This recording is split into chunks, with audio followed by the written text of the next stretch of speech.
Hey, what's going on, guys? Mr. D-Lytical or Dominic here, and today we're going to be going over the top 5 reasons Eisendrache is Origins 2.0.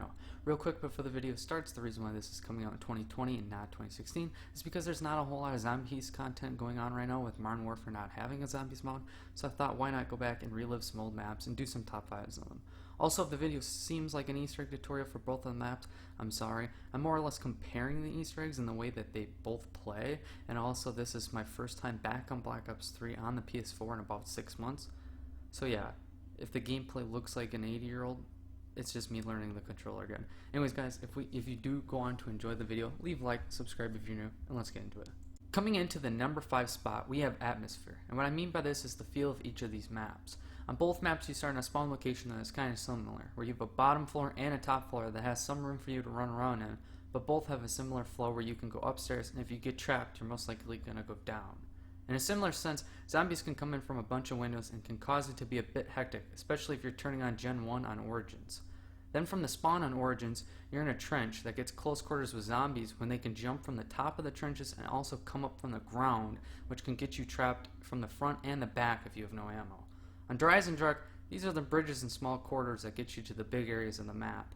The reason why they are so similar is that in the sense of if you get trapped in one of these close quarter areas, you're most likely to go down.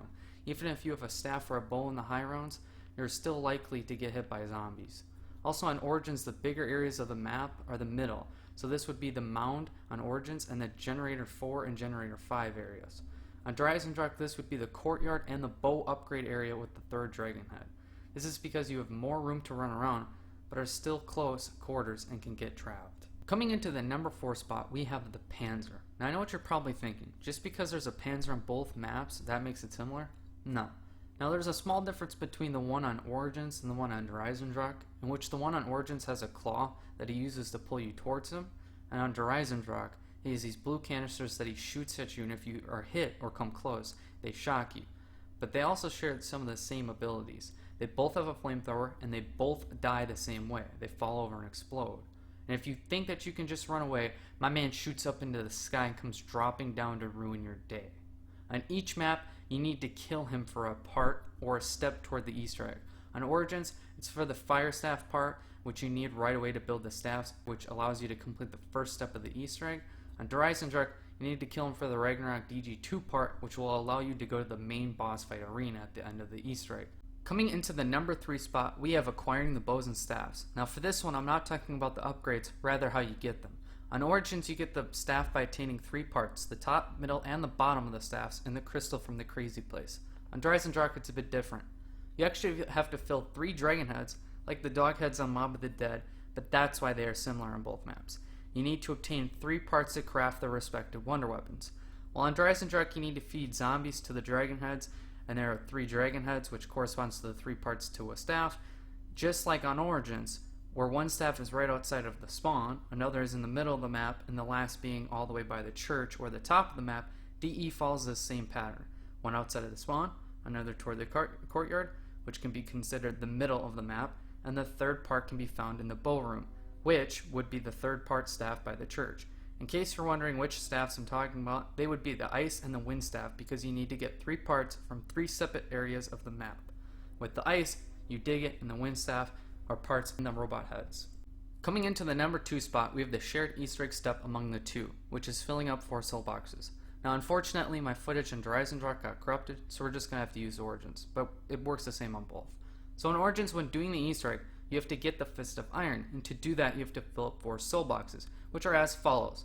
The one right next to the staircase leading up to the mound, the next one can be found at Generator 5 by Stamina Up, the third one can be found by Generator 4 next to the KM44 wall by, and Jug. Lastly, there's one right before entering the church. Once they are filled up, you can retrieve the Thunder Punch and move on from there. On Eisendrache, this is a little different. The last true step of the Easter egg before the boss battle is having to follow a keeper around, and he'll go to 4 locations. At these 4 locations, you'll have to kill zombies while in a glowing white ring, and these 4 tiles will take the souls. And when you're done with one, you'll have to follow the keeper to the next, to the next, to the next. The tiles are just like the soul boxes on Origins, but require usually a full round of zombies, and the soul boxes on Origins should take roughly the same, but a little less than Eisendrache.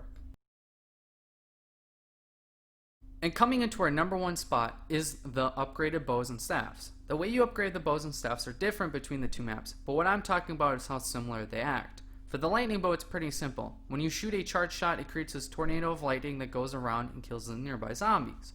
This is also like how the lightning staff works, but instead of a tornado, it's more like a ball of lightning that just shocks the nearby zombies to death. The same can be said about the fire staff and fire bow, in which both of them burn the zombies, but the fire bow takes longer to kill, whereas the fire staff instantly kills. But now you might be wondering, which bow is like the ice and the wind staff? And to that I have to say, the wolf bow and wind staff are the similar ones, and the void bow and ice staff are similar. The wolf bow and the wind staff both push the zombies away like the thunder gun. The wolf bow can burn some zombies, but when shot with a charge shot, it blows the zombies back. The wind staff definitely blows them back more, but both share an equal role. The void bow and ice staff are similar in the sense that they do a similar action. The void bow, when shot, creates a portal where keeper heads go around and eat the zombies, which takes a lot of time. The ice staff is similar due to the nature of the charge shot. It creates a tornado that pulls the zombies into the air, freezes them, and then they die. Also how weak they are. In comparison, the void bow is the weakest of all the bows, and the ice staff is the weakest staff because it freezes the zombies instead of instantly killing. But anyways guys, that's going to do it for this video. I hope you guys enjoyed. If you did, leave a like, subscribe if you're new, and I'll catch you guys in the next video. See ya.